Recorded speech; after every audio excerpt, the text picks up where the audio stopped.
नमस्कार मेरे प्यारे साथियों। मैं डीपी आज एक नए वीडियो के साथ आप लोगों के सामने। और मेरा आज का ये वीडियो वैसे तो है अयोध्या में राम मंदिर पर फहराई गई धर्म ध्वजा पर, लेकिन उस टॉपिक को शुरू करने से पहले मैं आज हिंद की चादर श्री गुरु तेग बहादुर जी, हमारे गुरु जी, उनके 350th अर्थात 350वें बलिदान दिवस पर उनको सत सत नमन करता हूं और श्रद्धा सुमन अर्पित करता हूं। साथियों, तिलक और जनेऊ की रक्षा के लिए कलयुग में उन्होंने अर्थात श्री गुरु तेग बहादुर जी ने बड़ा युद्ध किया, शीश दिया, लेकिन धर्म को नहीं छोड़ा। तिलक जंजु राखा प्रभुताका कीनो बड़ो कलु मई साका साधन हेति इति जिन करी शीश दिया परु सीन उचरी धर्म हेतु साका जिनि किया शीश दिया पर सिरऊ न दिया। ये पंजाबी में है लिखा हुआ है, तो हो सकता है मेरा प्रोनाउंसिएशन उतना बढ़िया न हो, क्षमा करना साथियों, लेकिन इसका मतलब वही है जो मैंने ऊपर बताया। और ये रचना श्री गुरु गोविंद सिंह के द्वारा रचित विचित्र नाटकम से लिया गया है। साथियों, गुरु ग्रंथ साहिब में श्री गुरु तेग बहादुर जी के द्वारा 116 रचनाएं शामिल की गई और ये ब्रज भाषा में लिखा, पंजाबी लिपि में है, गुरमुखी लिपि में लिखा गया है, लेकिन है ब्रज भाषा में। और इसके लिए और इन रचनाओं को पढ़ने के लिए राग जय जयवंती का उपयोग करते थे। इस सनातन परंपरा में शौर्य तथा वीरता का राग है, राग जय जयवंती, ध्यान रखिएगा। ऐसे गुरु जी को प्रणाम करते हुए और सत सत नमन करते हुए आइए अपने टॉपिक की ओर बढ़ते हैं कि अंत में बहुप्रतीक्षित राम मंदिर का, श्री राम मंदिर का निर्माण कंप्लीट हो गया, पूर्ण हो गया और उस पर धर्म ध्वजा फहरा दी गई। साथियों, आज 25 नवंबर 2025 को सुबह 11:58 AM से दोपहर 12:30 PM के बीच में 32 मिनट का शुभ योग था, जिसमें श्री राम के जन्म नक्षत्र अर्थात अभिजित मुहूर्त है और मास चल रहा है मार्गशीर्ष मास, शुक्ल पक्ष पंचमी। इसे विवाह पंचमी भी कहा जाता है, क्योंकि इसी दिन श्री राम का विवाह हुआ था। तो विवाह पंचमी के दिन ये कार्य, शुभ कार्य हो रहा है। साथियों, हम लोग सब जानते हैं कि 9 नवंबर 2019 को सुप्रीम कोर्ट का फैसला आया था। 5 अगस्त 2020 को अयोध्या में भव्य राम मंदिर के निर्माण की आधारशिला रखी गई थी। इस मंदिर की प्रांगण की लंबाई 380 मीटर, चौड़ाई 250 फीट, इसकी लंबाई 380 फीट, चौड़ाई 250 फीट और ऊंचाई 161 फीट शिखर तक। इसमें कुल 392 पिलर्स हैं, खंभे हैं, 44 दरवाजे हैं, ध्यान रखिएगा। और 22 जनवरी 2024 को भगवान श्री राम के बाल रूप का प्रतिष्ठा की गई थी मंदिर में। उसके बाद में 5 जनवरी 2025 को दूसरी प्राण प्रतिष्ठा अर्थात भगवान राम का राजा राम के रूप में प्राण प्रतिष्ठा की गई थी मंदिर के दूसरे मंजिल पर। अब जो है मंदिर का निर्माण पूरा कंप्लीट हो गया है, तो अब इस पर धर्म ध्वजा फहराई गई है। आज अगर हम PM मोदी जी का एक को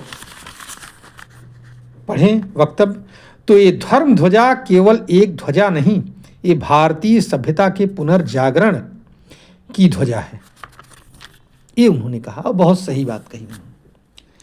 आइए जरा सा इस धर्म ध्वजा के विषय में जानते हैं कि कैसी है, क्या है। तो ध्वजा दूर से ही दिखाई पड़ने वाली चीज़ है, जिससे पता लग जाता है कि कौन सा मंदिर है, किसका मंदिर है। ध्वजा को देख करके बहुत सारे अंदाज लगाए जाते हैं। ये धर्म ध्वजा समकोण त्रिभुज के आकार की है। इसकी लंबाई 22 फीट है, ऊंचाई 11 फीट है, वजन लगभग 3 किलोग्राम है। ये जो है काहे से बनाई गई है, ध्यान रखिएगा, ये पैराशूट के कपड़े से बनाई गई है। 3 लेयर्ड पैराशूट की, समझ रहे हैं। ये अहमदाबाद में बनकर के तैयार हुआ है। रेशमी धागे इसमें पिरोए गए हैं। धर्म ध्वजा का जो ध्वज दंड है वो 42 फीट ऊंचा है और 21 किलोग्राम सोने के साथ इसको मढ़ा गया है।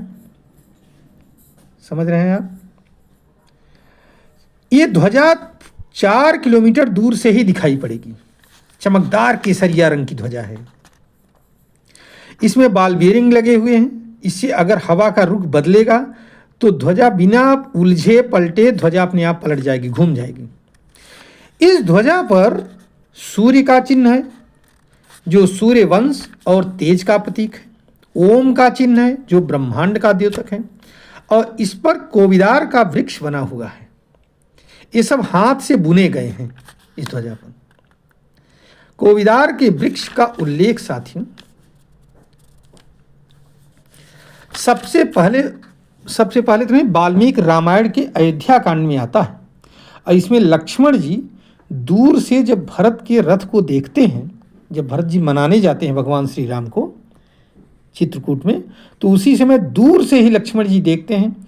तो आकर के सूचना देते हैं कि प्रभु ये अयोध्या की सेना है, क्योंकि इसके ध्वजा पर जो ये ध्वजा है, जो इस पर केसरिया रंग की, इस पर कोविदार का वृक्ष बना हुआ है। तो इसका मतलब ये निकलता है कि कोविदार का वृक्ष उस जमाने में अयोध्या राज्य का पहचान चिन्ह रहा होगा, पहचान वृक्ष रहा होगा। हरिवंश पुराण में इसका वर्णन एक बार और आता है। महर्षि कश्यप ने पारिजात के पौधे को मंदार के गुण से जब मिलाया, मंदार माने मदार, कैलाट्रोपिस, तब जो है तैयार हुआ था। अर्थात पारिजात के पौधे में मंदार के गुण को मिलाकर के इसे तैयार किया गया था। इसका मतलब ये हुआ, एक नई चीज यहां से निकल करके आ रही है कि यह वृक्ष जेनेटिक इंजीनियरिंग तकनीक से बनाया गया होगा, टिश्यू कल्चर टेक्निक से बनाया गया होगा, जिसमें 2 जीन्स को मिक्स किया गया होगा, पारिजात के डीएनए को और मंदार के डीएनए को। क्योंकि पारिजात और मंदार दोनों अलग अलग कुल के पौधे होते हैं, अलग अलग फैमिली के पौधे होते हैं। तो ये जो है एक साथ कभी वो नहीं कर सकते, पॉलिनेशन तो हो ही नहीं सकता इसमें, हाइब्रिडाइजेशन इस तरह से नहीं हो सकता इसमें। तो इसको हो टिश्यू कल्चर टेक्निक से बनाया गया होगा और जेनेटिक इंजीनियरिंग की तकनीक से बनाया गया होगा। अब विश्वकर्मा के अब ध्वजा का रंग अगर हम देखें तो केसरिया है। विश्वकर्मा के वास्तुशास्त्र के 42वें अध्याय में झंडे के लक्षण का वर्णन मिलता है। महाभारत और ऋग्वेद और विष्णु धर्मेतर पुराणों में भी जो है इसका वर्णन मिलता है। इसमें कहा यह गया है कि श्री विष्णु के ध्वजा का रंग हर समय पीला या सुनहला होगा और उनके अवतारों के ध्वजा का रंग केसरिया या पीताम्बरी होगा। केसरिया और पीताम्बरी बताया गया है। तो इसी के अनुसार इसका रंग केसरिया रखा गया है, ध्यान रखिएगा। अगर आप 22/11 की बात करें, 22 फीट क्या है, लंबा है और 11 फीट ऊंचा है। समझ रहे हैं आप। ये जो ध्वजा है 22 फीट आधार है इसका और 11 फीट इसका क्या है, ऊंचाई है। तो इसका गुणा आता है, इसको मल्टीप्लाई करेंगे 242 आएगा। और 242 को जब जोड़ेंगे, गुणांक अंक है 242 और इसको जोड़ेंगे तो अंक मिलेगा 8। 8 जो है ये न्याय के देवता शनि का अंक। अर्थात अब अयोध्या में न्यायाधीश के रूप में भगवान श्री राम स्थापित हो चुके हैं। ध्यान रखिएगा, न्यायाधीश के रूप में। और इसीलिए पीएम मोदी ने कहा कि ये धर्म ध्वजा केवल एक ध्वजा नहीं है, भारतीय सभ्यता के पुनर्जागरण का ध्वज है। कोविदार के वृक्ष को अगर आप थोड़ा तलाशेंगे तो इसको कचनार कहा जाता है हिंदी में। सीजल पिनेसी कुल का एक डेसिडियस प्लांट है, पर्णपाती वृक्ष है। इसको वैसे तो अंग्रेजी में कहा जाता है माउंटेन एबोनी, हिंदी में रक्त कंचन, और वैसे इसका बोटेनिकल नेम है बाउहीनिया वेरीगाटा। बाउहीनिया वेरीगाटा। तो ये वृक्ष जो है उस ध्वज पर बना हुआ है। ध्यान रखिएगा, एक सफ़ेद फूल और बैगनी फूल, दो रंग के होते हैं कचनार के वृक्ष। सफ़ेद फूल वाले को कोविदार कहा जाता है और बैगनी फूल वाले को सामान्य भाषा में कचनार कहा जाता है। वैसे दोनों को माउंटेन एबोनी या रक्त कंचन भी कहा जाता है। इसका औषधि महत्व बहुत तगड़ा है। आयुर्वेद में बहुत इसके जड़, तना, पत्ती, छाल सब चीज़ का उपयोग होता है। इसके फूलों से सब्जी भी बनाई जाती है। तो ये कुछ इम्पॉर्टेंट बातें रहीं धर्म ध्वजा पर। ध्यान रखिएगा, उम्मीद है कि यह आपको पसंद आएगा।